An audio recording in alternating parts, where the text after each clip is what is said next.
Cybertalks. მოგესალმებით. დღეს ორშაბათია და ტრადიციულად Cybertalk-ი ეთერშია, თქვენთან არის ვიაკი ლადოსონაძე მოგესალმებით კიდევ ერთხელ. დღევანდელი გადაცემის თემა არის კიდევ ერთხელ ვისაუბრებთ კიბერუსაფრთხოებაზე, ვისაუბრებთ კიბერუსაფრთხოების სტრატეგიაზე, პოლიტიკაზე, არსებულ გამოწვევებზე, თუ რა მდგომარეობაა მიმართულებით ქვეყანაში და ჩვენი დღევანდელი სტუმარი არის საქართველოს ინფორმაციული უსაფრთხოების ასოციაციის პრეზიდენტი ბატონი გიორგი გურგენიძე. მოგესალმებით ბატონი გიორგი. სალამი ლადო, მადლობა მოწვევისთვის, მივესალმები მსმენელს და მაყურებელს. დიდი მადლობა მოგზაურობისთვის. მოსვისთვის დრო გამონახეთ, მოხვედით ჩვენთან. სანამ გადავიდეთ უშუალოდ ამ სტრატეგიაზე და პოლიტიკაზე, პატარა ექსკურსი გავაკეთოთ იმისი, თქვათ, კიბერუსაფრთხოების განვითარება როგორ დაიწყო, რა დაიწყო. დაიწყო ძირითადად ეს 2008 წლის აგვისტოს ომის შემდეგ ქვეყანაში დადგა ასე თქვათ, იმის საჭიროება და აუცილებლობა, რომ განვითარებულიყო ეს მიმართულება, რომ უფრო მეტი დაცულობა ყოფილიყო კრიტიკული ინფრასტრუქტურის და სწორედ მაშინ ჩაეყარა საფუძველი. ჩვენი ასე თქვათ, სტრატეგიული პარტნიორების დახმარებით, იყო შეერთებული შტატები, იყო ესტონეთის კოლეგები, რომ ჩამოდიოდნენ აქ და მუდმივი მიმოსვლა იყო იქ და ფაქტურად შეიქმნა პირველი ასე ვთქვათ CP მონაცემთა აგენტო იუსტიციის სამინისტროში. მე ვთქვათ როგორ წაიწყო ეს ყველაფერი, ეს მაინც თქვენ იქ მუშაობდით და იცით ეს თემა და კი ბატონო, შეგვიძლია პრინციპში ეს შესავალებით გავაკეთოთ, აბსოლუტურად გეთანხმებით, რომ თავარი ტრიგერი ასე ვთქვათ და ხელის შემწყობი ფაქტი ამ მიმართულების განვითარებისა ჩვენ ქვეყანაში აღმოჩნდა, სამწუხაროდ კიბერ ომი, რომელიც 2008 წელს საქართველოს გადაიტანა და ამან პირველი რაც გააკეთა ის, რომ ესე იგი უმაღლეს დონეზე მენეჯმენტში იულისთვემა დაწყებული თქვათ პრეზიდენტი და მინისტრები და მიმართულების სხვადასხვა საკურატორო სფეროების ხელმძღვანელები, ესე იგი გახადა ამ ყველაფრის მონაწილე, ნახეს თუ რამდენად კრიტიკულია ის, რომ კიბერსიცის დაცული იყოს, როგორ გიტევს ამ შემთხვევაში შენი ტერი და არაკეთილს მოსუნე ამ შენ ქვეყნის კრიტიკულ ინფრასტრუქტურაზე და დაინახეს საჭიროება და უკვე გადაიდგა პირველი ნაბიჯები, რომ თუ კი 2008-ში ჩვენ დაგვეხმარა როგორც ახსენეთ ამერიკის შეერთებული შტატები, ესტონეთი, იქ ნატოს პარტნიორობით რაღაცებს თქვათ გაუმკლავდით ზოგს ვერა და ზოგს კი. ამ შემთხვევაში უკვე საჭიროება დაინახეს და ჩამოყალიბდა ეს CP, მონაცემთა გაცვლის სააგენტო იუსტიციის სამინისტროს ქვეშ, რომელმაც დაიწყო პირველ ქართულ კანონმდებლობაზე მუშაობა და შეიქმნა კანონი ინფორმაციული უსაფრთხოების შესახებ, ნამდვილად კარგი და ვთქვათ წინ გადმული ნაბიჯი, მაშინ ახლა სამ წელში რო გავიღოთ, რომ არეგულირებელი შემოვიდა, განისაზღვრა ეს კრიტიკული ინფორმაციული ინფრასტრუქტურა და ეს სუბიექტები, სახელმწიფო სექტორი, CP-ები შესაბამისი ვისთანაც მოხდა ვთქვათ გარკვეულწილად ესეთი მოთხოვნების დაწესება და რაღაცა კონტროლის მექანიზმების დანერგვა და ამის მეთვალყურეობის საშუალება უფლებამოსილება მიენიჭა დეას ამ მონაცემთა გაცვლის სააგენტოს და მეორე მხრივ ტექნიკურად ეგრეთ წოდებული CERT-ის შექმნა, რაც კომპიუტერულ ინციდენტებზე რეაგირების ჯგუფია და ამ CERT-ს ორი ძალიან მნიშვნელოვანი ფუნქცია ჰქონდა. ერთი ის, რომ ამ კრიტიკულ ინფრასტრუქტურაზე ვთქვათ შეტევების ჭრილში რეაგირება მოეხდინა და შესაბამისად ვთქვათ იქ ცნობიერების დონე წაიმაღლებინა იქ მომუშავე IT მიმართულების თუ არა IT თანამშრომლობისთვის და მეორე არა ნაკლებ მნიშვნელოვანი იყო, რომ ევროკავშირის თუ საერთაშორისო გლობალურად სხვა CERT-ებთან პარტნიორობა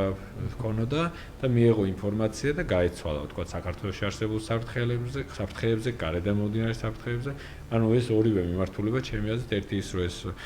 საკანონმდებლო ნაწილი და მარეგულირებელი და ვთქვათ ISO-ს ეს ქართული ვარიანტი შემოიტანეს და მეორე მხრივ ტექნიკურად ეს CERT-ის ნაწილიც აი ამ იმ პერიოდში მით უმეტეს როდესაც მე იქ ვიყავი 11-12-13 წლის პერსპექტივაში ძალიან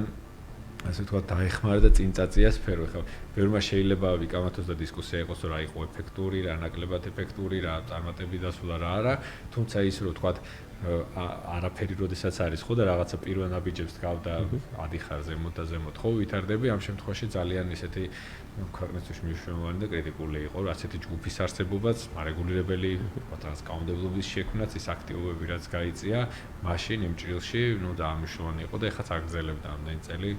ფუნქციონირებას და ასევე ცოტა მოგვიანებით მე უკვე ეროვნული ბანკის თავის ჭრილში წამოეწია და რისკების მართვის ჩარჩოს ქვეშ უკვე ინფორმაციული და კიბერუსაფრთხოების კომპონენტი შეიქმნა. პრინციპში მე რო გამოყვეთ კიდე წლებს იგივე თავდაცვის სამინისტროში, ამაზეც ალბათ ცალკე შეგვიძლია ვისაუბროთ, შეიქმნა ეს კიბერუსაფრთხოების ბიურო და ნელ-ნელა ანუ ამან მისცა ბიძგი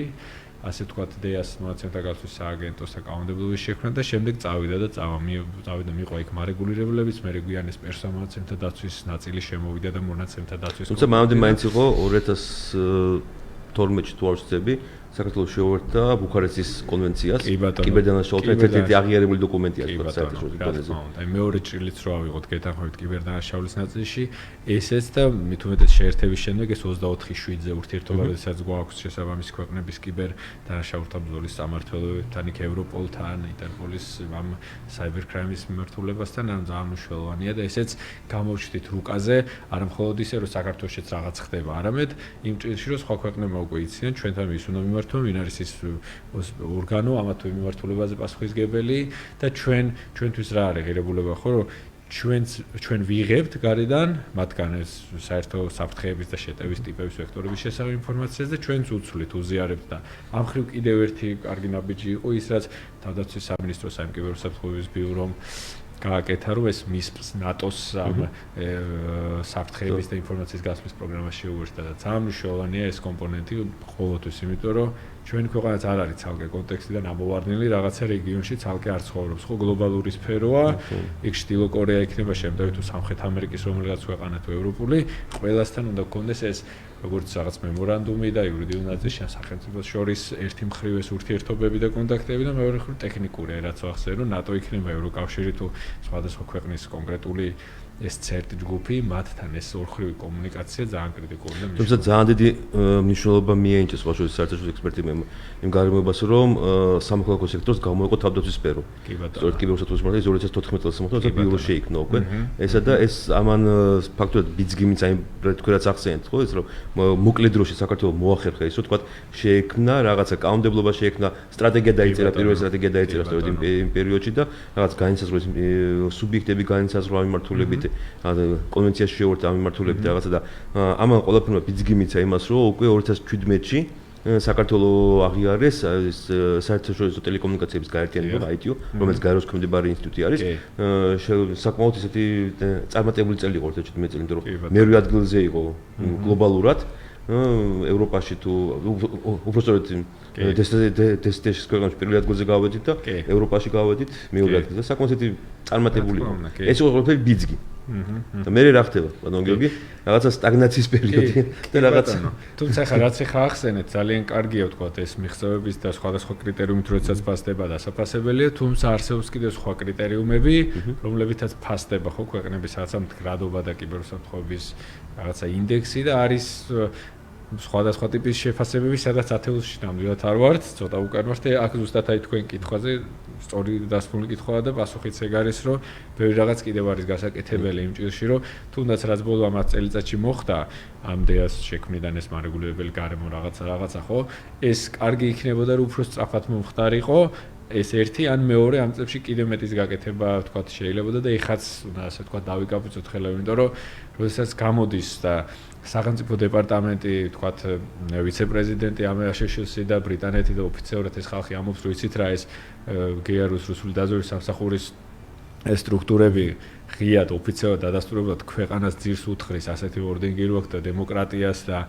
თქვენ კრიტიკულ ინფრასტრუქტურას უტევს. ანუ ამ შემთხვევაში თუ დღეში ვთქვათ 5 აქტივობას ვაკეთებთ, ჩემი აზრით უნდა გავაკეთოთ 25, იმიტომ რომ ეს ისეთი დონის და ისეთი სიძლიერის კიბერაქტორები ამ შემთხვევაში, რომლისას იქ ისრაელი იქნება, საფრანგეთი თუ ამერიკის შეერთებული შტატები, მათაც ესენიც კი უწევენ წარმოიდგინეთ ანგარიშს, მათი ადამიანური და ფინანსური და ყველანაირი რესურსის გათვალისწინებით, ხო და აი იგივე ჩვენც ამ ხრივ ისე კი არ უნდა ვიყოთ რაღაცას ველოდებოდეთ ან დონორის დახმარებას ან შიგნით რაღაცის მოწესრიგებას ან სიტუაციის დაალაგებას რაც შეგვიძლია მაქსიმალურად ყველა მიმართულება ის იქნება სამოქალაქო სექტორი თუ სახელმწიფო სტრუქტურები თუ კერძო თუ რაღაცა კომერციული სხვადასხვა ინდუსტრიული მიმართულება მაქსიმუმი უნდა გააკეთოს, იმიტომ რომ ეს არ არის რაღაც საერთაშორისო სტატისტიკა რომ ვიღაცამ სადღაც ვიღაც დაჰაკა ან ინციდენტი მოხდა, ეს არის რეალობა, სადაც ყოველ წლიურად ესეთი ყოველ წელს კეთდება ამ ჭრილში რაღაცა ზოგჯერ კვარტალში ერთხელ ემთხვევა რომ ხო წარმოიდგინეთ ესე გიარუზე და ამ რაღაც რუსულ სპეცსამსახურებზე და ესეთი დონის აქტორებზე ხაზგასმა რომ საქართველოს ეს ხალხი უტევს. თუმცა ძალიან ცუდი როცა ასეთი გამოცდილება გაქვს ქვეყანას 2008 წელს გულისხმობ მე აგვისტოს პერიოდში როდესაც თქვა უკვე ჰიბრიდული ომის პირველი ჩანასახები იყო სწორედ იმ პერიოდში და ეს იყო ფაქტობრივად სახმელეთო, საჰაერო, საზღვაო სამხედრო აქტივობების პარალელურად მოხდა კიბერსიტუაციაში ესეთი მასირებული შეტევა. სადაც დაახლოებით 70-80% გათიშული იყო საერთოდ ქვეყნის ინფრასტრუქტურა და ასეთი გამოცდილება წინ და კიდევ იგივე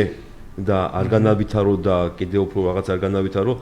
ეს ყველაფერი ძალიან მე მგონი ფიქრობ პატარა დანაშაულიც არის და ამ თემებზე ვიცხოვრობთ ჩვენ რეკლამის შემდეგ რეკლამაზე გავდივართ დროებით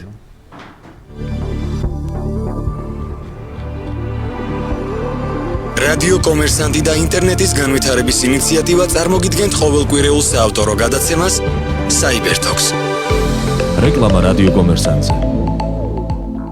გსურთ სატელეფონო ავტომობილების მეშვეობით და ცნობოთ მომხმარებლებს ინფორმაცია, სამუშაო საათების, მიმდინარე აქციების, შიდა ნომრების ან სხვა მნიშვნელოვანი ინფორმაციის შესახებ. შედით ვებგვერდზე Voices-G. არჩიეთ არსებული ამოცანისთვის შესაფერი სიხმა და ანდეთ თქვენი სათქმელი პროფესიონალებს. Voices-G. იპოვე შენი ხმა. 596 366 366. უპრეცედენტო ფასდაკლების აქცია 2020 წლის Toyota Fortuner-ზე Toyota Center თბილისში. შეიძინეთ 2 და 4 დიზელის რავიანი Fortuner-ი 12000 ლარიანი ფასდაკლებით და საჩუქრად მიიღეთ ავტომანქანის მაცივარი და ექსტერიერ-ინტერიერის მოვლის საშუალებები. ავტომანქანაზე ვრცელდება 5 წლიანი გარანტია. იჩქარეთ, რაოდენობა შეზღუდულია. დამატებითი ინფორმაციისთვის დაგვიკავშირდით ნომერზე 0322 Toyota Center თბილისი. Toyota-s პირველი ოფიციალური დილერი საქართველოში. ბეტმარკეტში ფასდაკლების სეზონი გრძელდება. შეიძინე ფრი სპინები, ფრიბეტები და ექსკლუზიური ბონუსები ყველაზე მარტივად. დარეგისტრირდი, გაათამაშე 10 ლარი და მიიღე მარკეტის 1000 ქულა საჩუქრად. ბეტმარკეტი დააჩქარე მოგება მხოლოდ ჩვენთან. რეკლამა რადიო კომერსანტზე. რადიო კომერსანტი და ინტერნეტის განვითარების ინიციატივა წარმოგიდგენთ ყოველკვირეულ საავტორო გადაცემას Cybertalks.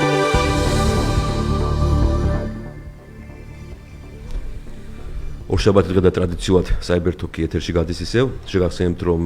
დღეს ვსაუბრობთ ჩვენ კიდევ ერთხელ ვისაუბროთ კიბერუსაფრთხოებასთან დაკავშირებულ პრობლემებთან, საკითხებთან, ვისაუბრებთ სტრატეგიაზე, პოლიტიკაზე, არსებულ გამოწვევებზე, რეგიონში არსებულ გამოწვევებზე, გლობალურად არსებულ გამოწვევებზე და ჩვენი სტუმარია არის დღეს საქართველოს ინფორმაციული საფრთხოების პრეზიდენტი, ასოციაციის პრეზიდენტი ბატონი გიორგი კურგენიძე. დიდი მადლობა გიორგი მომდანებისათვის, ისევ რომ გამონახეთ. მოგესალმებით. მივესალმები, ვინც ახლა შემოგვიერთდა.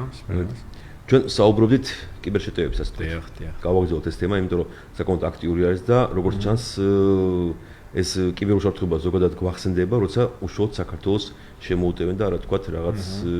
სხვა წელს რა თქვათ, წინასწარ რაღაცა პრევენციული ზომები იქნეს მიღებული მიმართულებით. პრინციპში ამ დაგეთახრებით ასე ჩანს ყოველ შემთხვევაში, იმიტომ რომ არის რაღაცა პროექტები, რაც რა თქმა უნდა მიმდინარეობს მშვიდობიანობის დროსაც, ასე ვთქვათ, ეს სახელმწიფო სტრუქტურები იქნება თუ რაღაცა კერძო აკეთებს ამ მიმართულებით რაღაც აქტივობებს, რაც ინვესტირებას მიდის, თუმცა როდესაც საუბრობენ რაღაც დამატებით ყურადღების მიქცევაზე, ხო, დამატებით აქტივობაზე, რაღაც მნიშვნელოვან ძრებზე, ეს ყველაფერი დროებით საუბრად რჩება ხოლმე, ეს იქნება თქვა რომელიმე ფორუმზე გაჟღერებული იდეა თუ რაღაცა ასოციაციაში თუ ასე შემდეგ, მაგრამ უნდა მოხდეს რაღაცა ტრიგერი, რაღაც მნიშვნელოვანი მოვლენა, რომ ან მართლა რაღაც ინციდენტი და ამას მოყვეს ფაქტუმ აქტივობა, ან გამოცხადეს რაღაცა დიდი ტენდერი, რაღაც რეგიონალური და იქ ერთ-ერთი მონაწილე ჩვენც ვიყოთ და თქვა მათ დროზე ვიყოთ მიმული, რომ ვიღაც თუ სექტემბერში რაღაცას აცხადებს, ჩვენ თებერვალში ვართ და ველოდებით სექტემბერს და ამ კუთხით რა თქმა უნდა გარკვეული თქვა ორგანოებისაც ეს ეხება და მარეგულირებლების თუნდაც კერძო სექტორის თავის აქტივობებს აკეთებს, რაღაც კიბერუსაფრთხოების მიმართულებით გვესმის, რომ ეს რესურსები ყველგან არის შეზღუდული და თუნდაც ეს სამუშაო ძალის პრობლემა ყველგან დგას, ხო, რომ ეს აკადემიურ სექტორში თქვა უნდა იყოს მეტი სტუდენტი, მეტი სპეციალისტი გაიზარდოს, ყველას აქვს ეს პრობლემა და საქართველოს არ არის გამონაკლისი, მაგრამ მე ისევ და ისევ იმაზე გავაკეთებ ხაზგასმას, რომ უფრო მეტია სამუშაო ნამდვილად რაც ჩანს ახლა და ეს გულშემატკივრის პოზიციიდან და არა როგორც თქვა კრიტიკოსის, რომ იცი რა ვიღაც რაღაცას არ აკეთებს, არა, უფრო როგორც გულშემატკივრის და ერთ-ერთი თქვა ამ სფეროში მომუშავე ადამიანის პოზიციიდან ვსაუბრობ, რომ მეტი რაღაცის გაკეთება გვევალება იმ კუთხით, რომ ჩვენი კრიტიკული ინფრასტრუქტურა პირველ რიგში აგერ არის რაღაცა მუდმივი სამიზნე და რაც უფრო მეტად ქვეყანა ვითარდება და ამ ციფრულ ტექნოლოგიებზე გადადის, ხო, ციფრული ტრანსფორმაცია, ჩვენი კრიტიკული ინფრასტრუქტურა, თქო, აღარ არის ძველ მოძველებულ რაღაც ტექნიკაზე, ხო, დამოკიდებული და კომპიუტერიზებულია, მით უფრო გვემატება ეს საფრთხეები, ხო? მხოლოდ კიბერკრიმინალზე არ არის საუბარი, ზოგადად შიდა თუ გარე საფრთხეზე ამ კიბერ კომპონენტის გამოყენებით და ამ კუთხით მოწინავე უნდა ვიყოთ, პროაქტიულები უნდა ვიყოთ და სანამ ვიღაცა რაღაცას თქვა სხვაგან გავიგებდეთ რომ კეთდება ან რაღაც მოგთხოვდეს ან იგივე თქვა რაღაცა ასოცირების ხელშეკრულების დროს ან ნატოში შესვლის გზაზე ამ კუთხით ჩვენ უნდა დავასწროთ ბევრ რაღაცას და წინათ თადარიგი დავიჭიროთ და რაღაცა წინა ხაზზე ვიყოთ. თუმცა ასოცირების ხელშეკრულება მოიცავს იმ კომპონენტს, რომ ქვეყანამ უნდა განაძლიეროს თავისი ინფრასტრუქტურა. კი ბატონო. ამაზეც კი იყო სხვადასხვა ეს საუბრები, როდესაც კანონმდებლობას იღებდნენ ახალს და იგივე სტრატეგიის ნაწილშიც, რომ იგივე ნისის დირექტივა იქ ნისას თავისი მოთხოვნები აქვს, ანუ ქვეყანამ ამ მიმართულებით ისედაც კი ბატონო მუშაობს და უფრო მეტი უნდა იმუშაოს გააძლიეროს, რომ ხვალზე ამ მიმართულებით აქტივობები, რომ ხვალზე უკვე მზად ვიყოთ ჩვენ და მე არ დავიწყოთ კიდე ფიქრი, რომ აი მოვედით სადღაც აქ ვართ პირველ ნიშნულზე და ეხლა მეორე მესამეზე უნდა გადავიდეთ. ან უფრო მეტის გაკეთება შეგვიძლია. მე არ ვეთანხმები ხოლმე ხშირად, როდესაც ვკითხავთ, ყოველთვის ვამბობ ამას და არ ვეთანხმები ხოლმე იმას, რომ აი ჩვენ ძალიან უკან ვართ და არაფერი არ ყავს. არ არის ასე. ნამდვილად გამოცდილებაც არის დაგროვილი, კარგი სპეციალისტებიც ყავს ამ სფეროში, სხვადასხვა მიმართულებით და შესაბამისად უნდა გამოვიყენოთ ეს ძალა. იგივე ხა ისეთი დროა, რომ სულ საზღვარგარეთ იყოს და სხვა ქვეყანაში მუშაობდეს ეს ჩვენივე თანამოქალაქე ან სხვაგან წასული, მათი რაღაც ტიპის ჩართულობა და მონაწილეობა და მუშაობა შეიძლება ნუ რიმოუთად არის გადასული მთელი მსოფლიო, ხო და მაგის გათვალისწინებითაც ის ჩვენი რაღაც ინტელექტუალური რესურსი ქვეყნის შიგნით გარეთ თუ იგივე სახელმწიფო კერძო სექტორში იქნება ეს public private partnership-იც ნუ ჩვეულებრივი აუცილებელი ამბავია, რომ ყველა ამაში ამ სფეროში ჩართული ესე იგი სპეციალისტის იქნება სადღაც ლექტორი ამ მიმართულების თუ რომელიღაც სამინისტროში მომუშავე თუ ბანკში თუ სადაც არ უნდა იყოს ყველა რაღაცა შეთამაშებულად უნდა იყოს ამ სფეროში ჩართული და ამიტომ არის ხოლმე საჭირო ალბათ მაგაზეც ვისაუბრეთ მე ის მაკოორდინებელი ორგანო ვინც რაღაცა ცენტრალური ის point of contact რაღაცა იქნება რომ აი მან გადაწყვიტოს და ქვეყანაში წარუძღვეს თქვა ამ მიმართულებას მაკოორდინებელი ორგანო რა თქმა უნდა მაკოორდინებელი ორგანოზე რა ხანმე ახსენეთ მაკოორდინებელი ორგანო ფაქტურად უსაფრთხოების საბჭო რომელიც თქვა პრემიერთან არსებული არის თავზე როცა იქნებოდა მისი თქვა რაღაცა კიბერუსაფრთხოება არ იყო საერთოდ ჩიგით შეტანილი საერთოდ საუბარიც არ იყო თუმცა 25 სექტემბერს იყო თვალსები ამ საბჭომ ჩაატარა ესეთი შეხვედრა ჩაატარა დიპლომატიურ კორპუსთან და შეხვდნენ სახელმწიფო სტრუქტურის წარმომადგენლები მხოლოდ და მხოლოდ ეს მე ვფიქრობ ძალიან ასეთი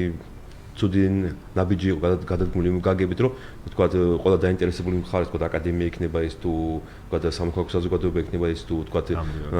სხვა კერძო სექტორი არ იყო მიწვეული რომელიც ფაქტურად ერთ-ერთი სტეიკჰოლდერები არიან რაც თქვა დაინტერესებული მხარეები არიან ეს ამ მიმართულებით ცოტა დაანცვლეთ ცუდი ჟესტი იყო რადგან ფაქტურად პასუხიც მიიღეს დიპლომატიური კორპუსისგან იმიტომ რომ სტრატეგია არ არის მიღებული ქვეყანაში და ინფორმაციული საფრთხის შესახებ კანონში ცვლილებები შედის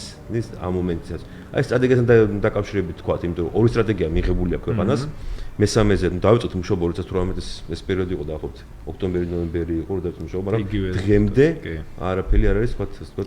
მიღებული არ არის კი დაგეთანხმებით მეც გავეცანი სტრატეგიის გარშე რთულია კი ბატონო სტრატეგიის დროის მეც გავეცანი რადგან მიდიოდა მუშაობა და რა თქმა უნდა დიდი მადლობა უნდა ვუთხრათ კიდევ ერთხელ ბრიტანელებს და თქვა ვინც გვეხმარებოდა იქიდან სპეციალისტები მათი გამოცდილება მხარდაჭერა ნუ აბსოლუტურად ამაზე ნუ არავინ არ საუბრობს რა თქმა უნდა რომ პირიქით რაშიც თქვა ხარს დაგვიჭერენ ეს ადამიანური რესურსით იქნება თუ რაღაცის ბიუჯეტის გამოყოფით და ჩვენი გაძლიერებით რა თქმა უნდა ეს ძალიან კარგია თუმცა როდესაც გეხმარებიან და ამ ყველაფერს დოკუმენტს საბოლოოდ შენ შეიმუშავ და შემდეგ მაგიდაზე გიდევს ნუ ეს ალბათ კიდევ ცალკე საკითხია და შეიძლება იქ რაღაცა სხვა ჩვენი სფეროს გარეთ უკვე პოლიტიკურ შეფასებას გააკეთოს მაგრამ ჩვენ ჭრილში ის რომ ეს ყველაფერი აქტივობა განხორციელებულია და ქაღალდა დარჩა ჩვენი გადმოსახედიდან ცუდია იგივე კანონმდებლობაზეც ფაქტიურად შარშან ოქტომბერში დაიწყო ხო? ერთი წელია და შემდეგ პარლამენტში ხარ არჩევნები რაღაცა და ესეც კანონმდებლობაც კრიტიკული პოზიციებიც იყო, რაღაცა შეჯერებას, რაღაც ცვლილებები შევა, თუმცა ესეც არ გვაქვს. გასაგებია რომ თქვა ვიღაცამ შეიძლება დასვას მეორე მხრიდან კითხვა რომ ეს ასე მარტივი არ არის და ერთ თვეში არ ხდება, თუმცა პირველი კანონის მერე რამდენი წელი როდესაც გადის და უკვე მეორეც რომ მომწიფდა და რაღაც აქტივობია და შევა რაღაცა ეს გაჩერებულია და შესაბამისად არც ეს არ გვაქვს და ნუ აქ არ მინდა ხა ვიღაც შეშტაბილება შეექმნეს რომ ეს რო ხვალვე დამტკიცდეს ყველაფერს მოაგვარებს არა მაგრამ დაგეთანხმებით იმ ნაწილში როდესაც საერთოდ არ გაქვს სტრატეგია და ხშირად ამომეხობ ამ კომპასო ცურვაზე და რაღაცა ნუ ეს რამხელა თქვა იმ კუთხით რისკებს შეიცავს რომ არ იცი შენ საით მიდიხარ და რა არის პრიორიტეტული და მეორე კანონმდებლობა ყველა რო გეუბნება თქვა დასავლელი პარტნიორი იქნება თუ შიგნით სხვადასხვა სექტორი რო იცი რა არის რაღაცა გამოწვევები რაღაც პრობლემები და ქვეყნის ინტერესია რომ ეს განვაახლოთ მოვარგოთ უკვე არსებულ რეალობას იმიტომ რომ დღეს 2011 არ არის ეხლა 2-3 წელი შეიძლება არ მიიღო ჩავარდე, მაგრამ და ჩავარდნა კონდეს, მაგრამ ქართული ეროვნებიდან გამომდინარე, როდესაც ყოველდღე აგერ playgrounds და battlegrounds გვეძახიან ხოლმე დასავლურ რეპორტებში, რომ რუსეთისთვის უკრაინა საქართველოს სათამაშო მოედანი და გასატესტი იმის არის, საბრძოლო რაღაცა არის და მაგ ხრივ ალბათ ეს ცვლილებები და შემდეგ როგორც კი მივიღებთ თუნდაც ის კანონმდებლობა, იქაც რაღაც ნორმატიული აქტი იქნება თუ რაღაც სფეროს მარეგულირებელმა ფინანსური იქნება თუ სატრანსპორტო, მაქსიმალურად ისეთი პროაქტიულები უნდა იყვნენ და მოარგონ, ხო, ცვლილებები შეიტანონ, გააძლიერონ, დამატებით რაღაცა მოთხოვნა ჩადონ, რეგულაცია, ეს ურთიერთობა და თანამშრომლობის ფორმა, რომ ერთმანეთთან ინფორმაცია გაცვალონ, ანუ ეს ყველაფერი ძალიან მნიშვნელოვანია და ჩვენ დღეს ჩანს რაღაც ისე, რომ ამ ყველაფერმა არ გაგვიჩერა რაღაც მნიშვნელოვანი მიმართულებები და ბიზნეს პროცესები, თორე ხვალზე შეიძლება გაგვაჩერონ. და მე როგორ გვიან იქნება იგივე ეს ჰოსპიტალურ სექტორზე, ხა როდესაც COVID-ს მართავდა ლაბორატორიებს და საავადმყოფოებს გაგიჩერებენ, ნუ გაზე. აი ეს კიბერსიტუაცია ახსოვთ მაშინ სექტემბერში, 1 სექტემბერს რომელიც გახორციელდა, სწორედ ამ მიმართულებით იყო ის სწორედ. კი ბატონო, ზუსტად ანუ მაგაზია საუბარი, რომ ჩვენ რისკების შეფასების პროცესში ის არ გვიწევს, რომ რაღაცა წარმოსახვითი რისკი დავსახოთ, აი ეს რომ მოხდეს, ან ეს რომ მომხდარიყო რა იქნება, და რომ ხდება ეს ყველაფერი. ჩვენ თავზე ხდება, ჩვენ რეგიონშიც ხდება, ჩვენს გარშემო და ანუ მარტივ მაგალითად შეგვიძლია ავიღოთ ხოლმე და თქვათ, რომ აი იგივე რომ არ განმეორდეს. ანუ ჩვენ ეს ერთი მხრივ კარგია შესაძლებლად აქტივობის დასაგეგმად, იმიტომ რომ ზუსტად ვიცით აქ არის. ანუ ერთი აი მაგალითად რომ ვიღაცის ის გადმოვიღოთ, ვიღაცის кейსი და თქვათ, რომ პორტუგალიას შეუტიეს ან ამერიკის შეერთებულ შტატებს ან საფრანგეთს ან სადღაც რომელიღაც ბანკს და იგივე. მეორე რომ შენ გიტევენ და შენ უკვე გააქვს წინ ფურცელზე გიდოს. ცოცხალი кейსი შენ თვითონ ხარ და შეგიძლია ამის შესაბამისი რეაგირების სქემები და რაღაცა ამ სიტუაციის გამოსწორება, რომ შემდეგ უკვე პრევენცია მოახდინო, იგივე რომ არ დაგემართოს, განსახორციელებელია და რა თქმა უნდა მისასალმებელია ის აქტივობის და ძალისხმევა, რასაც თუნდაც მარეგულირებელი აკეთებს, თუ თქვა კერძო სექტორში ვინც რას აკეთებს, მაგრამ მაინც ორმაგი და სამაგია გაასაკეთებელი იმ კუთხით, რომ ყოველდღიურად გვეძდება ეს რისკები. ბრიტანელებს მართლა დიდი მადლობა ამისაც, რომ თქვა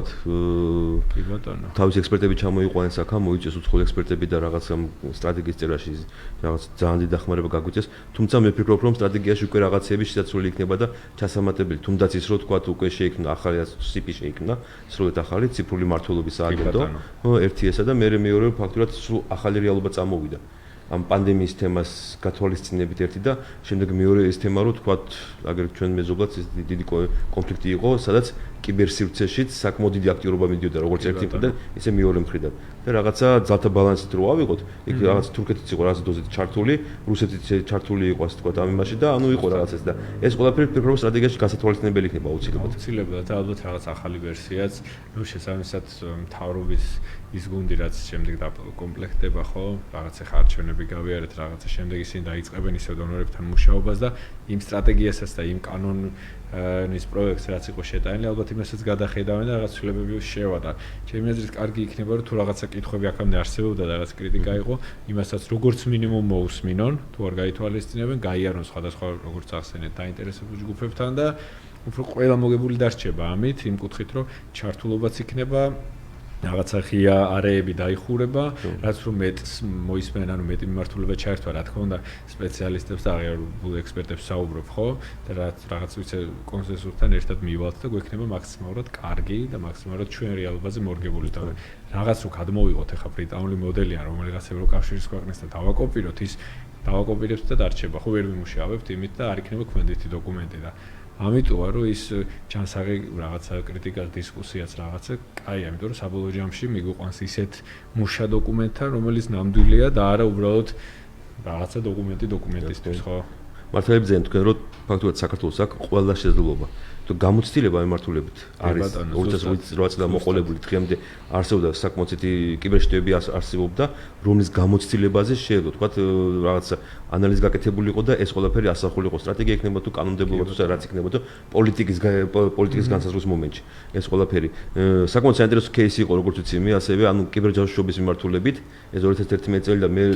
11-12 წელი. იმიტომ ეს кейსია, რომელსაც მე სადაც მივდიოდი, უცხოეთში რომ მივდიოდი, იგივე თქვა სტუდენტებს როცა უკითხავ, ამ ეს кейსი ყოველთვის მომყავს, თქვა მაგალითად ესეთი ტოპ მაგალითად მომყავს, რა, რომ ასეთი, იმიტომ რომ საკმაოდ ესეთი აქტიური кейსი იყო, იმინა აი კონკრეტულად კიბერჯაშუშობას ეხებოდა ეს. ეს იმიტომ როგორც ვიცი, ასევე უცხოეთში რამდენიმე უმაღლესი ეს შეტანილია, როგორც ასე თქვა მაგალითად ასე თქვა. კი, აი ზუსტად ეგ ჯერბუტის кейსი რაც გავიგე, ერთი ხო იყო ეს ომი და კი ბატონო შეგვიძლია. თქვენ იყავთ აქტიურად ჩართული ამაში. ჯერბუტის кейსი კი ბატონო ეს გამოძიების და გარკვევის ფაზაში ვთქვათ, ვიყავით ჩართული, შემდეგ გავედით, ვნახეთ ვინ გვიტევდა, რას აკეთებდა და ამის შემდეგ უკვე აი ყოველწლიურად რამდენიმე რეპორტი იდება ხოლმე ძალიან მნიშვნელოვანი ეს APT ჯგუფებს რასაც ეძახიან ეს რაღაცა უმაღლესი დონის შესაძლებლობებით რაღაც შემტევი ჯგუფები, ძირითადად სხვადასხვა სახელმწიფოების, ვთქვათ, ან სპეცსამსახურებთან, ან კიბერ ჯგუფებთან, კრიმინალურ ჯგუფებთან დაკავშირებული. ანუ რით გასხოვდება ეს ჩაოლებრივი შეტევისგან, რომ ჩაოლებრივ შეტევაზე თქო ვიღაც თქვა რაღაცა საიტს გატეხავს, ხო ბჭყალებში კაპიშონკი, ან სტუდენტი, ან ვიღაც კრიმინალი $1000 მოიპარავს თუ 100,000. ამ შემთხვევაში საქმე გვაქვს მაღალი დონის რაღაც კარგად ორგანიზებულ შემტევთა ჯგუფს, რომელსაც აქვს ხშირად სახელმწიფო მხარდაჭერას, რესურსი, მატერიალურ-ტექნიკური ბაზა, ცოდნა და წინასწარ გამიზნული ტაქტიკით მოქმედებს, რომ თქვა ეს კორპორატიული თუ ეკონომიკური თუ პოლიტიკური რაჭის უნდა იყოს, ხო შპიონაჟი შეაღწევენ სხვადასხვა ქვეყნის კრიტიკულ ინფრასტრუქტურაში, ან აზიანებენ, ან ინფორმაცია მექვთ, ანუ ეს რაც ახლა ყოველდღიურად ხდება და რეპორტები იდება და მართლა ისწავლებთ, ჩვენ გავიარეთ, ნახეთ 2011-ში ერთ-ერთი მაგალითი, რომ აი ჩვენც ეს რაღაც გაგვიკეთეს და მას შემდეგ დაიხვეწა მილიონი მეთოდი, ხო, ახალ-ახალი რაღაც შეტევის ვექტორები, აღიარებულია როგორც ერთ-ერთი ყველაზე მნიშვნელოვანი რაღაცა და მაღალი დონის საფრთხე, იმიტომ რომ თუნდაც ვთქვათ მილიონიანი ინფრასტრუქტურა და 200 კაცი და 500-იც რო ყავდეს თიმში და ყველანაირად დაცული იყოს სტანდარტ საკმაყოფილებლები და მაინც რჩება ხო ნუ 100%-იანი დაცვა არ არსებობს და ესეთი უმაღლესი დონის რაღაცა გუნდი თუ ჯგუფი ადამიანთა რაღაცა გარკვეული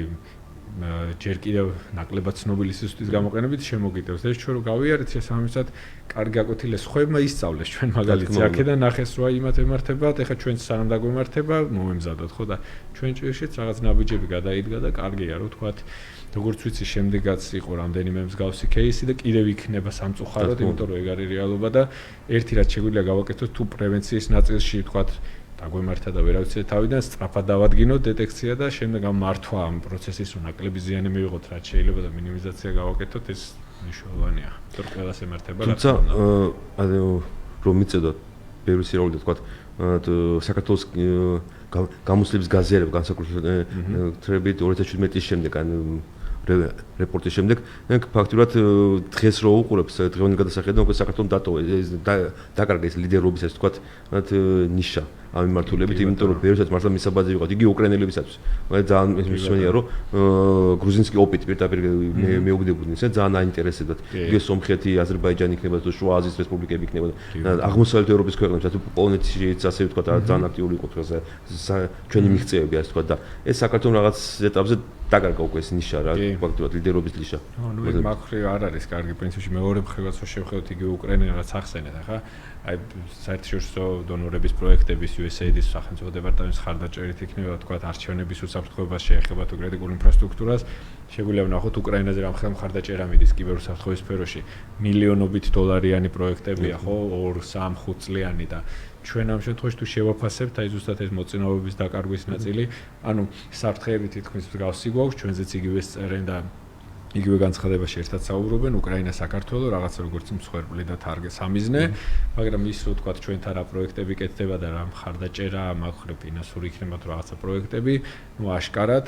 თქვათ უფრო ნაკლებია, ნუ ამას ძალიან ბევრი მიზეზი აქვს, რა თქმა უნდა და ეს პირდაპირ ესე მარტივად შესაძლებელი არ არის, რომ იქ 10 პროექტი გეთება, აქ 3. ამაზე არ ვსაუბრობ, მე უბრალოდ იმაზე მაქვს, რომ მათ საუბარი რომ მათ დღის წესრიგში ვიყოთ ჩვენი პარტნიორების, მუდმივად ხარდაჭერის, გაძლიერების და საქართველოს არ იყოს ერთ-ერთი რაღაცა ქვეყანა, ასე ვთქვათ, ქვეყანაც და არამედ იყოს მართლა ეს სტრატეგიული პარტნიორი აშშ-ს და ბრიტანეთისაც და ევროკავშირსაც და ნატოსაც მაქსიმუმი ჩვენ მოვთხოვოთ რაც შეგვიძლია ის მიღება შეგვიძლია და ჩვენც აქედან გავცეთ რაღაცა ის ინფორმაცია რომ მათთვისაც საინტერესო ვიყოთ რომ ჩვენი რეალობა გაუზიაროთ და ორმხრივად ეს დაგვაახლოვებს ხო ყველაზე მეტად მათქა რომ ვიცოდეთ რაღაცა ერთობლივად მოგვარებული кейსები ქონდეს პრობლემები ინფორმაცია გავცვალოთ იმიტომ რომ ამაზე დგას ეხა ეს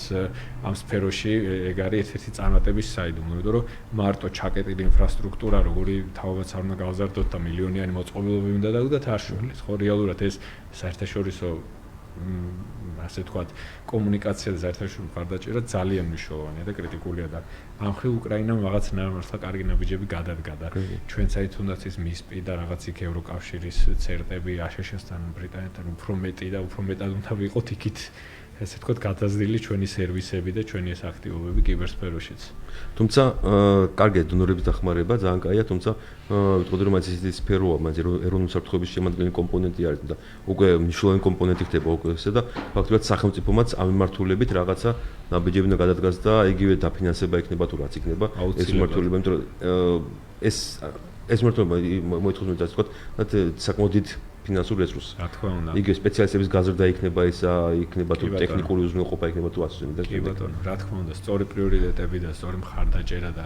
იქნება ეს არა მარტო ფინანსურზეა საუბარი, იგივე რაღაცა გადაწყვეტილების მიღებებისგან მზაობა, ამ სფეროს ცოდნა და ესე ვთქვათ, ცნობიერება, რომ იცოდნენ რომ ეს მნიშვნელოვანია, კრიტიკულია და შემდეგ მათგან მხარდაჭერა ზემოდან ქვემოთ მოდიოდეს, იმიტომ რომ ხშირად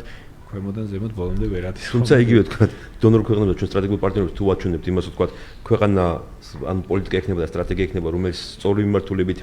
ვითარდება, დახმარებაც მე მგონი არანაკლები იქნება, რაც უკრაინას და კი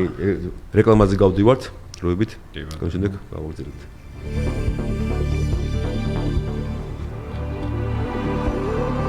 რადიო კომერსანტი და ინტერნეტის განვითარების ინიციატივა წარმოგიდგენთ ყოველკვირეულ საავტორო გადაცემას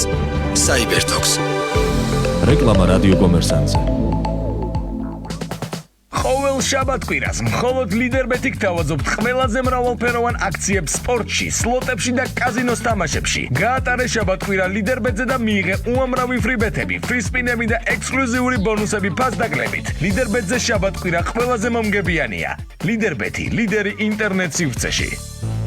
გაორმაგებული кэშბექის აქცია TGT მოტორში. შეიძინე შენთვის საჭირო პროდუქტი, საბურავი, აკუმულატორი, ძრავის ზეთი, ავტოსათადარიგო ნაწილი ან ისარგებლე სერვისით და დაიბრუნე ორჯერ მეტი თანხა. TGT კარტზე. გამართი ავტომობილის ზამთრისთვის. 032 226 44 44. რეკლამა რადიო კომერსანტზე.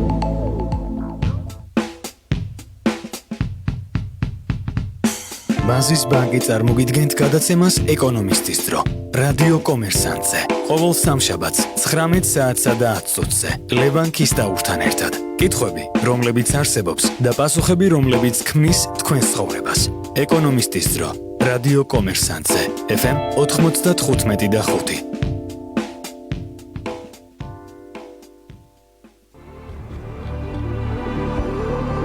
რადიო კომერსანტი და ინტერნეტის განვითარების ინიციატივა წარმოგიდგენთ ყოველკვირეულ საავტორო გადაცემას Cybertalks. არჩევნებით კაი თემა. ტრადიციულად ორშაბათ დღეს Cybertalk-ი ეთერში გადის ისევ. ჩვენი დღევანდელი თემა არის კიდევ ერთხელ კიბერუსაფრთხოების შესახებ და საუბრობთ სტრატეგია პოლიტიკის შესახებ და არსებულ გამოწვევებს, იქნება ეს რეგიონალური თუ გლობალური გამოწვევები იქნება და ჩვენი სტუმარი არის საქართველოს ინფორმაციული საფრთხოების ასოციაციის პრეზიდენტი გიორგი გურგენიძე. გიორგი კიდევ ერთხელ მოგესალმებით და ვინც ახლა შემოგვიერთდა ჩვენს მენელს. მადლობა ჩვენ ვისაუბრეთ აქ საკონცერტო ცენტრის თემებზე, სტრატეგიაზე ვისაუბრეთ ინფორმაციული საფრთხეების კანონში ცვლილებების შეტანაზე. აი კანონში ცვლილებების შეტანაზე ფაქტობრივად 2012 წლიდან დღეს ეს ყველა თანხმდებით იმას, რომ აუცილებელი იყო, იმიტომ რომ სულ ახალი რეალობა წამოვიდა და კანონმა უნდა ასახოს ეს ყველაფერი, თქვა არსებული გამოწვევები და რეალობები. თუმცა ამ კანონმა მაინც რაღაცა კრიტიკული დაიმსახურა რაღაც სამოქალაქო საზოგადოების მხრიდან. მაინც რატო იყო ეს თქვა კრიტიკა მაინც რატო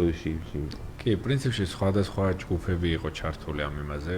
კრიტიკაში და ზოგადად დისკუსიებშიც იყო იქ ვთქვათ ნაწილი იურისტებისა, სხვადასხვა არასამთავრობო ორგანიზაციები, რომლებიც ადამიანის უფლებათა ჭრილში განიხილავდნენ, კიდევ იყო ის, რომ ვთქვათ რამდენად უნდა იყოს ერთ-ერთი ძლიერი მხარე და მოთამაშე აქ ეს რესურსის ქვეშ არსებული ეს ოპერატიული ტექნიკური სააგენტო, ამ ჭრილზეც იყო რაღაც აქცენტები, ასევე იყო კრიტიკა გარკვეულწილად, რომ ვთქვათ ავიღოთ პირდაპირ ევროკავშირის მოდელი და NIS-ის მოდელი და ისე დავყოთ ვთქვათ კრიტიკული ინფრასტრუქტურის კატეგორიზაციაზე იყო კითხვები, ასევე იყო იმ ნაწილშიც, რომ ვთქვათ ეს კრიტიკული სუბიექტები ამ შემთხვევაში ვთქვათ ბანკებს ვინ უნდა არეგულირებდეს, კიდევ ერთი ნაწილი იყო, იმიტომ რომ არსებობს როგორც ეს ეროვნული ბანკი თავის რეგულაციებით და ასევე ის ციფრული განვითარების სააგენტო DEAS, სადაც არის ახლა რა ფორმიდაც არის, მას რა უფლებამოსილება უნდა ქონოდა და სენსორის თემა იყო, რომელიც თქვათ გებოდა ორგანიზაციაში და გარკვეულწილად იქაური ინფრასტრუქტურის მონიტორინგის ახორციელება და ამაზეც იყო ერთი მხრივ თქვათ რაღაცა დისკუსია. კიდევ არა ნაკლებ, ასე ვთქვათ, საინტერესო იყო აქ ის კომპონენტი, რომ მესამე კატეგორიაზე, როდესაც იყო საუბარი, იყო საუბარი ეკონომიკურ პლუს, ანუ ისეთ სტრუქტურებზე, რომლის მუშაობაც ქვეყნის ეკონომიკისთვის მნიშვნელოვანია და ასე შემდეგ. ანუ იქ ვიცოდით, რომ და ასე იყო გაცხადებული, რომ ბანკები რა თქმა უნდა შევლენ, თუმცა კიდევ რა ტიპის კომპანია და ორგანიზაცია დაემატებოდა, ეს ცოტა რაღაც ბუნდოვანი იყო. იყო თქვათ შორის საერთაშორისო რამდენიმე ორგანიზაციისგან ესეთი პოზიციაც, რომ შემდეგ გამოფრინდებარე აქტებს კი არ უნდა დაერეგულირებინათ რაღაც საკითხები, არამედ თავიდანვე უნდა ყოფილიყო ჩადებული რაღაცა მნიშვნელოვანი ანუ ისინი პოსტულატები ამავე იმაში, კანონმდებლობაში და აქაც ძირითადად უკვე იურისტების პოზიცია იყო, იურიდიულ თავის ჭრილში უყურებდნენ. მაგრამ თავარი ის არის, რომ კი ყველასთან ხვდებოდით და ეხლა თანხმდებოდით ცვლილება საჭიროა, თუმცა აქ ეს იგივე დისკუსია და კრიტიკაც იმაზე ეფუძნებოდა, რომ თუ ცვლილებას ვაკეთებთ და მნიშვნელოვან ნაბიჯს გავწინ, ბარემ მოусმინოთ ბევრ ხარეს, უფრო მეტად შევაფასოთ, უფრო მეტი ჩართულობა იყოს საერთაშორისო და ადგილობრივი პარტნიორებისას და მივიღოთ რაც შეიძლება რაღაც საუკეთესო და რეალობას მორგებული, ხო? და ჩვენ თავზე, ასე ვთქვათ, ჩვენ რეალობას მოვარგოთ და არა ისე, რომ რაღაცა დავწერეთ და всё დავწერეთ გავიდე, იმიტომ რომ რა თქმა უნდა, ალბათ სხვა სფეროებშიც და ეს ასე ყოველთვის აქ ხომ რაღაცა ცვლილებას კრიტიკა, ზოგს მოწონს, ზოგს არა, რაღაც, მაგრამ უნდა ეს მაქსიმალურად მივიდეთ რაღაცა ისეთ კონსენსუსამდე და იყოს გათვალისწინებული როგორც საუკეთესო პრაქტიკა, ისე ვთქვათ, ორივე და სამივე მხარის ვინც არის იქ მოთამაშეების პოზიციები, აქ არ გულისხმობს, რომ მაგალითად ყველაფერზე უკან დაეხიათ ინიციატორს და ყოველთვის სხვისი აზრი მოესმინა, ხო, თუმცა არგუმენტირებული მსჯელობა იქნებოდა ეს თუ რაღაცა სხვადასხვა რეგიონის რაღაც პრაქტიკის გათვალისწინება საერთაშორისო ბევრ კითხვას პასუხს ავტომატურად გაცემდა და დამთავრდებოდა ის თქვა დისკუსიები და რაღაც შეხვედრები და რაღაც კრიტიკული წერილებიც ვნახეთ ხო რამდენიმე ორგანიზაციამ გამოაქვეყნა უფრო მეტად უკეთესი იქნებოდა და ვიტყოდით რომ ეს რაც პროპორციულად უარყოფით შეფასება მიცა კი ბოლოს ასეთი ის მეც გავიგე ამის შესახებ თუმცა აი იმაზე ისევ და ისევ თანხმდებით რომ რაღაცა ფორმის ამის ცვლილება და რაღაც ახალი ვარიანტის მიღება აუცილებელია, თუმცა იმაზე იყო საუბარი, რომ თუ ვიღებთ ახალ ვარიანტს, ძველი ნაკლოვანებები უნდა გამოასწოროს და არ უნდა დაგვრჩეს ისევ. და პლუს ახალი არ უნდა წარმოშვას. და აი ერთ-ერთი ესეთი პრობლემა ქონდა ამ ჭრილში ამას, რომ ზუსტადაც რაღაცა ძველ პრობლემებს რამდენიმე თქვა ვერ აგვარებდა და პირიქით ახალ საჩვეთი რო საკითხებს და რაღაცა კრიტიკულებს აჩენდა. როგორც ვატყობ, ახალ პარლამენტს საკმაოდ სამუშაო იქნება ამ კანონთან მიმართებაში და ასევე კანონი გადის პერსონალურ მონაცემების შესახებ კანონშესრულების შეტანაზე. საკმაოდ ის იქნება სამუშაო და ცოტა ისეთი თემაც არის. ჩვენ ვილაპარაკეთ აქ კანონთან, სტრატეგიასთან დაკავშირებით. ქვეყანას ფაქტობრივად არ აქვს ასევე პოლიტიკა, განსაზღვრული პოლიტიკა არ აქვს კიბერუსაფრთხოების მიმართულებით, თქვა სად მიდივართ, როგორ მიდივართ, როგორ თანამშრომლობთ, ვისთან თანამშრომლობთ, ეს ყველაფერი და ფაქტობრივად ეს სტრატეგიაში არ არის ასახული ფაქტობრივად და უნდა აისახოს იქ ეს ყველაფერი. მე ვიცი, როგორც ვიცი, თქვენ ხართ ასევე ახალი მართულება დაეწყეს არის კიბერკონფლიქტები თუ რა ვწდები. აი მართულები თქვა, იმიტომ რომ საკმაოდ აქტიური არის და აქტიური რეგიონი იყო შევცხოვრობ ჩვენ. აი მართულებით ეს ყარაბაღზე აი ბოლო ზუსტად ომაც აჩვენა ეს ყველაფერი. კი, აი მაგასთან დაკავშირებით პრინციპში ეს არის ასე ვთქვათ სამეცნიერო ნაშრომზე და სადოქტორო თემაა, ჩემი სადაც საუბარია კიბერკონფლიქტების ვთქვათ ანალიზზე და მართვაზე და კონკრეტულად მის პოლიტიკურ გავლენაზე და ამაზეც ძალიან ბევრს ვკითხულობ და ვეცნობ ვთქვათ საერთაშორისო პრაქტიკა რა არის და ყველა იმაზე თანხმდება, რომ ეს რაღაც ცალკე აღებული რაღაცა ინციდენტი არ არის, უკვე ამ ინციდენტების ერთობლიობა და როდესაც კრიტიკული ინფრასტრუქტურას ეხება მით უმეტეს კონფლიქტის მიმდინარეობისას ეს უფრო დიდი რაღაცის ნაწილია სახელმწიფოთა შორის, ნაცვლად იმისა, რომ უბრალოდ რაღაცა ერთ სახელმწიფოს რომელიღაცა ჯგუფმა მეორე სახელმწიფოს რაღაც მმართველობას შეუტია. ანუ ამაზე ისიც კი მეტყოლებს, თუნდაც ნატოს გემდივანმა შარშან იყო ეს ერთ-ერთი განცხადება, რომ განიხილავენ თუნდაც ამ კონფლიქტის ჭრილში ამ კიბერ სფეროს შესაბამისი ტალინის ანუ მარეგულირებადი გარემოც იურიდიული ნაწილიც ანუ ამის შესახებ საუბრობს, ასევე არანაკლები ის არის საინტერესო, რომ ეს მეხუთე არტიკლის ცნობილი თემა, რომ თქვათ, როდესაც ფიზიკურად რაღაცა საჯარისო მოქმედებებში და რაღაცა დაბომბვასთან მიმართებაში ადვილია, ხო, ამ ყველაფრის შეფასება და შედარებით ადვილია, მე ვიტყოდი შეფასება და იდენტიფიცირება და ანუ კვალიფიცირება, რომ აი ეს მოხდა ნამდვილად კიბერსფეროში არის გარკვეულწილად პრობლემები იმ კუთხით, რომ აი იგივე ძალიან მარტივი მაგალითი, როდესაც იაპონიაში 2018 წელს ზამთრის ოლიმპიადაზე შეუტიეს რუსებმა ოლიმპიადას და ქვეყანას ოლიმპიადის მიმდინარეობას ისე გააკეთეს, რომ ეს ყველაფერი დაბრალებოდა თქვა ან ირანს, ან ჩრდილო კორეას, ანუ ამ შემთხვევაშიც ის მიკუთვნება, რომ თუნდაც ვინ არის ამ კონფლიქტის ერთ-ერთი მხარე, რთულია, ხო? ეს თუნდაც ამერიკის არჩევნები იქნებოდა და იქ ჩარევა თუ ასე შემდეგ. ანუ კი, იქაც გვაქვს ხოლმე ეს ეგრეთ წოდებული attribution, ანუ მიკუთვნება, რომ აი დიდი ალბათობით ეს იყო თქვა ირანი ან სხვა რომელიღაც ქვეყანა თუ რუსეთი, მაგრამ ამ შემთხვევაში კონფლიქტის მიმდინარეობისას ბევრი, ასე ვთქვათ, ღია საკითხი რჩება და ის რომ, ვთქვათ, ეს ცალკეული, ამაზე ცალსშორს ბევრი კვლევა გაკეთებული, რომ ცალკეული რაღაცა კიბერჯგუფი, კიბერკრიმინალების ჯგუფი ხშირ შემთხვევაში ჩანს როგორც ცალკე მდგარი რომელიღაც აქტივისტი ან რაღაცა მოძრაობა, მაგრამ სინამდვილეში არის სახელმწიფო სტრუქტურასთან აფილირებული და რაღაცა დიდი კონფლიქტის ნაწილი, შემადგენელი ნაწილი და არა ვიღაცა კრიმინალების ჯგუფი, რომელიც თუნდაც ამ შეტევასთან ერთად შეიძლება იპარავდეს $100,000 პირობითად, რომ კიბერკრიმინალის კვალიფიკაცია და რაღაცა ის დატოვოს ყვალი ასეთი, ხო? ძალიან ისეთ კაია და მინდა წარმატებით გისურვოთ თქვენ სადოქტოროში და საკონცერტო თემა არის ქვეყანაში, საქართველოში ეს მიმართულება ჯერჯერობით არ არსებობს. თქვენ იქნებით ასე ვთქვათ პიონერი ამ მიმართულებით. არ შემიძლია გითხრათ ასევე ასოციაციასთან დაკავშირებით, იმიტომ რომ საკონცერტი ამ წელს ჩამოყალიბდა ასოციაცია, წლის დასაწყისში ჩამოყალიბდა და უკვე რაღაცა თქვენ გეგმები თქვათ რაღაც ძირითადი აქტივობა იყო ასოციაციის ამ კანონმდებლობასთან დაკავშირებით, თუმცა ხვალზეგაც რაც იქნება ახალი კანონმდებლობის განხილვა, სტრატეგია, სხვადასხვა სფეროში რეგულირება, რაღაცა ინციდენტები, ცნობიერების ამაღლების კამპანია, ზოგადად გვინდა რომ რაღაცა ცენტრალური მოქმედი ფიგურა იყოს ეს ასოციაცია და დააკავშიროს სხვადასხვა პლატფორმა შეიქმნას, რაღაცა ფორუმი, სადაც ეს თქვათ მივალთ, ვისაუბრებთ, რაღაცა კონფერენცია, გაიდები დაიდოს, რომელიც იქნება ადვილად გასაგები, თქვათ ყველა სხვადასხვა ჯგუფისთვის და ანუ ბევრი რაღაც ესეთი საინტერესო გეგმები გვაქვს. ნახოთ, ეს წელი ზოგადად ცოტა ისეთია, რთული წელია. ხო, ამ კორონას ეპიდემიის გამო, თუმცა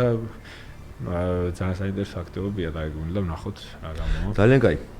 დიდი მადლობა მობრძანებისათვის, დრო რომ გამონახეთ და მობრძანდით. რადიო მსმენელს შევახსენებ, რომ დღევანდელი თემა იყო ისევ კიდევ ერთხელ კიბერუსაფრთხოების შესახებ, განვიხილეთ სტრატეგიები, პოლიტიკები, განვიხილეთ ასევე არსებული გამოწვევები, თუმცა თემა არის საკმაოდ დიდი არის და მოცულობითია და ეს ეთერი ამ ეთერის დრო საკმაოდ ისეთი ცოტა და არ ეყოფა ამას ყველაფერს განსახილველად და ჩვენი სტუმარი იყო საქართველოს ინფორმაციული უსაფრთხოების ასოციაციის პრეზიდენტი გიორგი გურგენიძე. დიდი მადლობა გიორგი მობრძანებისათვის. მომავალ შეხვედრამდე. გაგაძანდებათ.